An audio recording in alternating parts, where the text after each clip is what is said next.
ಗುರು ಕೆಲವು BJP supporters ಗಳ logic ಏನಂದ್ರ ಬಿಜೆಪಿನ ಕ್ವೆಶನ್ ಮಾಡಿದ್ರೆ ಅವ್ರು ಮಾಡ್ತಿರೋ ಸ್ಕ್ಯಾಮ್ಸ್ ಮತ್ತೆ ಕರಪ್ಷನ್ ನ ಅಪೋಸ್ ಮಾಡಿದ್ರೆ ಅವರೆಲ್ಲ ದೇಶದ್ರೋಹಿಗಳು, ಹಿಂದೂ ವಿರೋಧಿಗಳು. ನೀಟ್ ಎಕ್ಸಾಮ್ ಸ್ಕ್ಯಾಮ್ ವಿರುದ್ಧ ನಡೆದ ಪ್ರತಿಭಟನೆಯಲ್ಲಿ ನಮ್ಮ ದೇಶದ ಯುವಕರ ಶಕ್ತಿಯಿಂದ ಕೊನೆಗೂ ಎಜುಕೇಶನ್ ಮಿನಿಸ್ಟರ್ ರಾಜೀನಾಮೆ ಕೊಟ್ರು. ಇದು ಪ್ರಜಾಪ್ರಭುತ್ವದ ಗೆಲುವು. ಸಾವಿರಾರು ಜನ ಪ್ರತಿಭಟನೆ ಮಾಡಿದ್ರು. ಅದರಲ್ಲಿ ದೇಶದ್ರೋಹಿಗಳು ಯಾರು? ಸುಮ್ನೆ ಗಾಳಿಯಲ್ಲಿ ಗುಂಡೊಡೆಯೋದಲ್ಲ.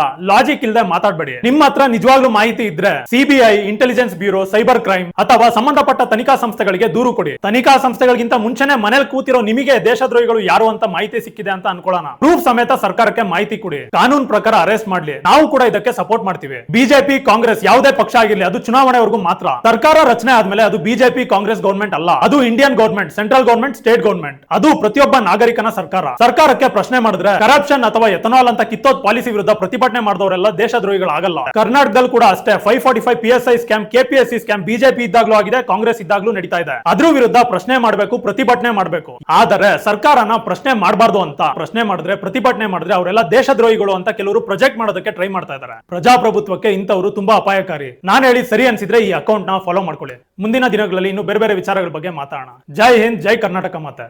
Thank you.